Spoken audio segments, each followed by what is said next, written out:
Halo geng, ketemu lagi dengan aku Arvin. Cek, cek, cek, cek, cek. Cek. Keren ya? Oke. Jadi geng, cerita malam ini tuh aku mau ceritakan langsung ya. Ini real kisah nyata dari narasumber aku dari Facebook tuh. Salam interaksi, salam bestiku ya, anggota geng. Oke. Nah, namanya itu Abian geng. Jadi kejadian ini dialami Abian ketika dia usia 9 tahun. Nah, ketika itu ia tanpa sengaja bertemu dengan sosok tak kasat mata di area kuburan desa. Langsung aja kita geng masuk ke ceritanya, oke? Oke, sore itu tuh sebelum azan maghrib ya kan, hampir azan maghrib ya. Jadi Abian itu baru pulang dari main bola bersama teman-temannya di lapangan bola desa gitu ya kan. Badannya itu lelah, basah, dan berkeringat geng. Nah sebelum pulang Abian tuh singgah sebentar ya kan di kantin kecil lapangan umum untuk minum teh sebentar. Nah kemudian Abian tuh pulang geng lewat jalan pintas geng. Ini gongnya geng, sebisanya dia lewat jalan pintas itu geng. Ya mungkin dia mau biar cepet sampai lah ya, jadi lewat arah itu, lewat jalan itu. Nah jalan itu geng ternyata melewati kuburan desa gitu. Biasanya si Abian tuh nggak pernah berani lewat dari jalan itu. Nah sore itu dia tuh punya keberanian dari mana untuk lewatin jalan itu tadi geng. Sendirian dia, pinter-pinteran si Abian ini emang nyari, kalau orang bilang, orang Jawa bilang tuh nyari molo deh situ ya kan. Udah maghrib ya kan, aduh. Nah sore itu geng, entah dari mana ya kan muncul sosok.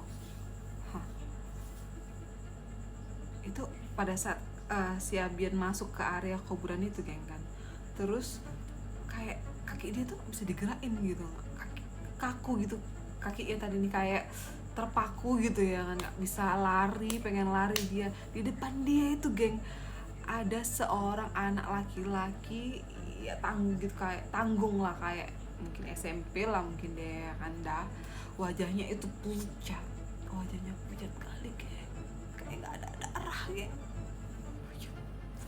merinding, wajahnya pucat kayak ada darah. Terus tahu kan apa, bajunya itu bercak-bercak darah. Aku mungkin kalau jumpa sama itu udah pingsan aku lah ya kan, masih kecil anjir, nangis aku pingsan, kocar kacir pun nggak peduli lagi lah. Pokoknya kaki itu yang terpaku udah geret-geret aja lah pokoknya, biar lari ya kan. Aduh si Abian ini tadi heran aku liatnya. Udah kayak gitu Abian nanya geng sama sosok tadi ini, dibilang ya mungkin dia karena nggak bisa ngapa-ngapain lagi, jadi udah pentok gitu ya. Jadi dia tanya sama si sosok tadi, abang kenapa bang, kayak gitu kan, kok abang berdarah. Dengan polosnya si Abian nanya itu. Nah sosok itu nantap Abian dengan lama ya kan, lalu bertanya pelan, bantu abang deh katanya, carikan buku abang di pokok kayu itu, katanya gitu. Tangannya itu menunjuk sebuah pohon di dekat kuburan itu geng. Ya udah lah ya kan, si Abian pun pinter-pinteran dia ya kan, bukannya lari malah datang dia ke sana tuh dicarinya ya kan.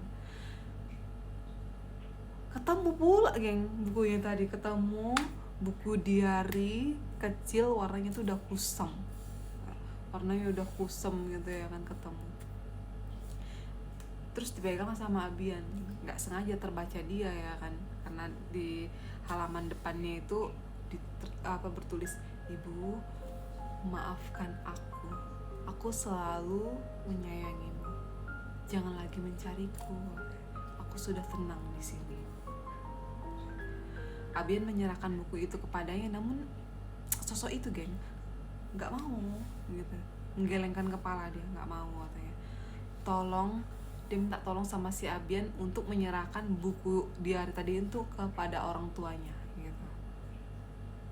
Ya si Abian pun bingung kan, nggak tahu lah orang tuanya di mana. Terus dia udahlah pulang, nggak ke nggak lama setelah kejadian dia pulang, terus mandi ya kan, mandi, dia sholat maghrib, terus duduk lah sama ayahnya sama keluarganya lah kayak biasa ya kan, kita maghrib duduk ya kan sambil makan. Nah ayahnya itu mau ke kamar mandi, geng, mau ambil wudhu ya kan, mau ambil wudhu, jumpa sama buku dari tadi, ditanya lah sama Abi kan, Abi ini buku siapa Bi, kayak gitu ya kan, dari kamar mandi ditanya.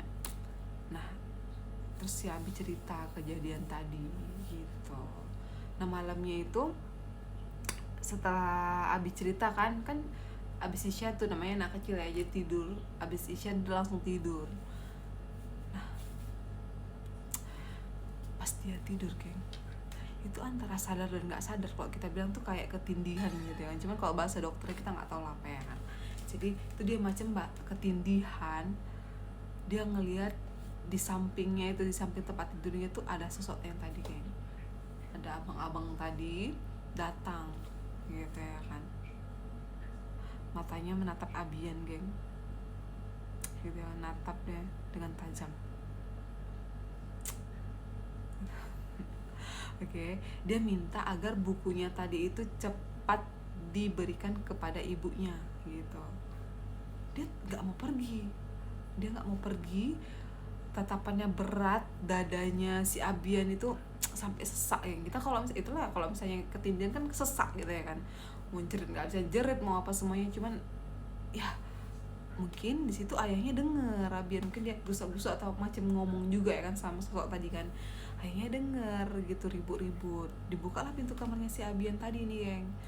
Saat itu sosok itu berlari menabrak ayahnya Abian dan menghilang gitu aja. Nah disitulah si Abian gongnya baru tahu, ternyata sosok itu yang dia jumpai di kuburan tadi dan sampai datang ke kamar dia gitu, nggak nalar dia kan geng kan, kalau itu bukan manusia geng, bukan manusia, hantu itu geng, hantu setan ternyata. Jadi malam itu ayahnya Abian memutuskan untuk menemani Abian tidur ya kan, menemani Abian tidur. Nah subuh harinya itu ayahnya Abian datang, maksudnya sholat subuh di masjid ya kan, sholat subuh berjamaah di masjid, bawa buku di hari tadi gitu ya kan. Ditanya lah sama ustadz, sama ustadz setempat ya kan, sama imam masjid itu, ya mungkin ini buku apa gitu, ceritalah sama kejadian anaknya tadi si Abian tadi sama ini sama imam tadi, sama tetua di situ ya kan. Dia tanya apa, diceritainnya lah kejadian tadi. Ternyata yang tahu kalian geng apa, kalau ada dari cerita mereka ya, dari cerita si ini tadi, tetua tadi, imam masjid tadi, 30 tahun lalu ada anak berumur 13 tahun geng yang hilang abis dia pulang sekolah gitu, dan mayatnya sampai sekarang nggak pernah ditemukan, tadi mana nggak tahu ya kan. Nah kebetulan imam kampung itu kenal sama orang tua itu tadi, orang tua dari sosok pemuda tadi yang jumpain si Abian tadi gitu. Nah nggak lama, jadi orang tuanya si Abian ngajak imam masjid sama tetua tadi untuk datengin orang tuanya sosok ini tadi kayak gitu, sosok hantu ini tadi, dan ngembaliin lah buku di hari tadi ya kan, udah dikembalikan tuh sama si ayahnya Abian. Nah terus datanglah sosok itu tadi lagi ke tempat si Abian kan, datengin si Abian dengan senyum gitu, tapi dia nggak ngomong apapun ya kan gitu. Jadi plotisnya geng, si Abian tadi pesannya itu, jadi jangan pernah terlalu dekat, dan jangan mudah menuruti permintaan dari mereka. Yalah disuruh cari geng di kuburan, kalau aku udah lari, nggak mau aku cari-cari, disuruh pula aku cari-cari buku itu. Nah ceritanya sampai situ aja dulu geng, oke.